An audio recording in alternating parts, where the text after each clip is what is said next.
Tell me something. Are you confused by all the offerings that Breville has available?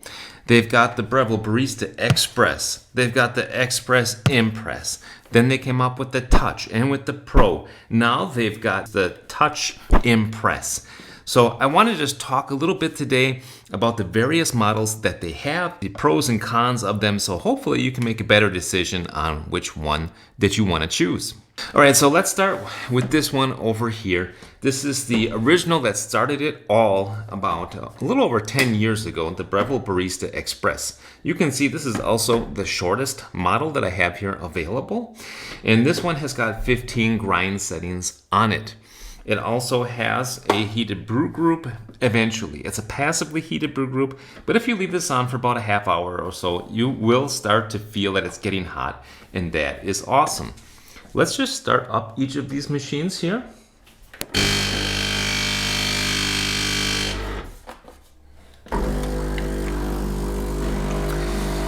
And we will see how long they take to start up. So what I can say is that these two here, these have the older heating system in the Brevilles. So they've got the thermocoil technology. It takes about 30 to 40 seconds to heat up. That also means that they have a slower time to steam. So they've got these older type steam wands on them.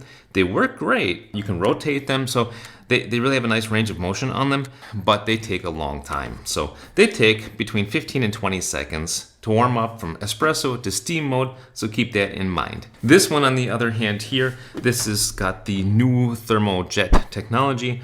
So the machine is up and running in just about 3 seconds, and you can also switch to steam mode in about, I'd say 5 seconds or so. So that's an advantage for the newer ones. However, what I do find is that with the new machines that have the thermojet technology, whether that's the Bambino Plus, whether that's the Barista Touch or the Barista Pro, or this one here, the Barista Touch Impress, they do not have heated brew groups, or at least they don't get passively heated. So I would give the advantage that way to these two machines here, the Barista Express and the Barista Express Impress, because if you've got a heated brew group, then I find that you can get a little bit more sweetness out of your extraction. Maybe it's just a little bit better extraction overall. That is my experience so far in using these machines. But these two models also have a disadvantage, and that is that they don't include any kind of sensor in the tank. And that is super annoying, especially if you are mid-shot.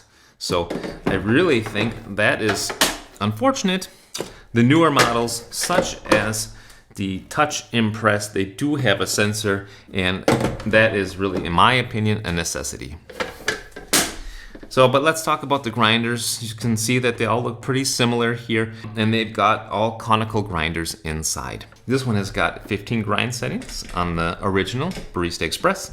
This one has got 25 settings on the Barista Express Impress. And this one here, the Touch Impress, actually has got what they show on the display as 30 settings, but it's actually stepless. So that's kind of a nice feature. I would say that grinding on this one, you can get the grind dialed in a little bit better than these stepped options here. So let's have a look at the burrs inside of these machines. In the older ones, in the Barista Express and Express Impress, you've got a 5-blade burr inside. Whereas on the newest machine with the Baratza burrs inside, here we've got a 6-blade burr. Something else to consider is that these two machines here, that's what Impress means, is that they come with these nice Impress tampers. That's really awesome. So that's going to help you greatly in getting a nice even tamp. And that's also going to help you with your dosing, because these both have adaptive dosing. They know based on the depth of the plunger of the tamp how much you've got in your basket, and they say either add a little bit more or next time trim off a little bit, and it remembers that for the next time. So that is a nice handy feature on all of the Impress models. Another thing to consider is what kind of person are you? Do you like more analog controls or do you like more digital controls? You can see on these two machines here, you've got more analog controls, you got more buttons. You've also got a manometer on these here. So that is something I think is really great for dialing in your shots, is that you can see, okay, am I in the espresso zone or not? Am I too low? Am I too high? That's nice that you've got that nice analog display. If you compare that to this machine over here, you don't have any manometer at all on either the Barista Touch Impress or the Barista Pro or the Barista Touch. What you do have is a screen. This is the nicest screen out of all the screened models. It's 4 inches, it's high resolution, it does a good job in swiping, it's pretty responsive, and the graphics are nice. So it's definitely a nice screen, but you have to ask yourself, what kind of person am I? Do I want to have a screen, or would I like to have more of an analog kind of display? Another point that they all have in common, I would say, is that they all have nice big drip trays. So I do appreciate that. You don't have to empty these out quite as often as you will on a smaller machine. So that's something really nice. And just like in all the Brevilles, they've got this hidden compartment in the back, and that's where you put all of your accessories. So that is a really nice feature on all of the Barista models. Now, as far as espresso quality is concerned, I would say all the machines are very similar. I would give the edge to the Barista Express and Express Impress models because they do eventually, it takes a long time, but they do eventually passively heat the brew group. That gives these the edge, but whether or not you really notice that, that is really the question that begs to be asked. As far as steaming goes, certainly any model with a screen on it is going to be a better steamer. Whether that is this one here, the Touch Impress, or the Touch, or the Pro, they all steam faster. They get up to steam mode faster, and they also, I would say they steam a little easier because they come with 4 holes in the tip, whereas these ones only come with 1 hole, and it's just easier on this one to get a nice whirlpool going.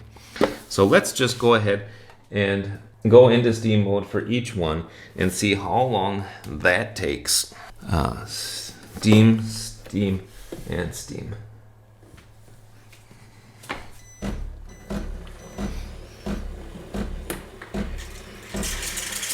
Okay, that one is steaming already.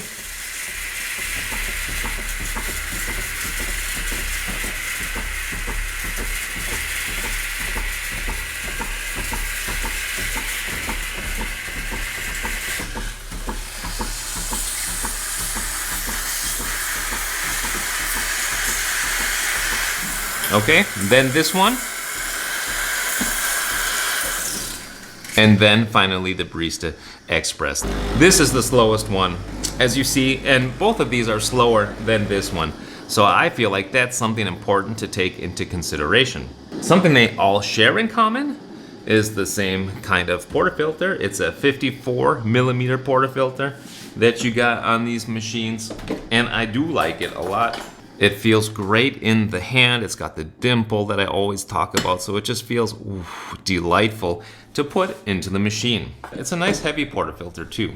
Another thing that I can mention is that on the Barista Express and Express Impress, you've got the spouts for the water here on the side, whereas on some of the other models, such as the Touch Impress, you've got the water spout over here. So that's kind of nicer to shoot it into your cup when you're making an Americano. Probably the last consideration is price. Which one of these is priced the best for you? So the Barista Express is still the best seller after all of these years because of everything that it offers. You got the complete package here, and they all do come with everything that you need. Portafilter, 4 baskets, they come with an included tamper, which is really cool. They come with a milk pitcher so you can steam milk, this razor like you see here. Really everything that you need, even some cleaning tablets and some descaler, they all come with these machines.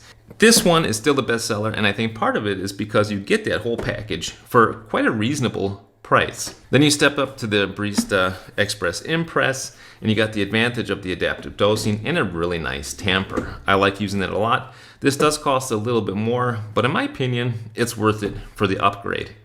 And then when it comes to the Pro model, the Touch model, and the Touch Impress, you really have to ask yourself, is it worth the extra price in order to get a nice touch display? Do I need that, yes or no? And is it also worth the price to get the better steaming? Because this does steam way nicer, way easier than these two machines. These require, in my experience, a bit more time in practice, but they can also, all of the models can steam nice silky milk. I'm just saying this one makes it easier. All right, guys, I hope that this video is helpful for you. Until next time, I say happy coffee drinking and happy espresso drinking. Bye now.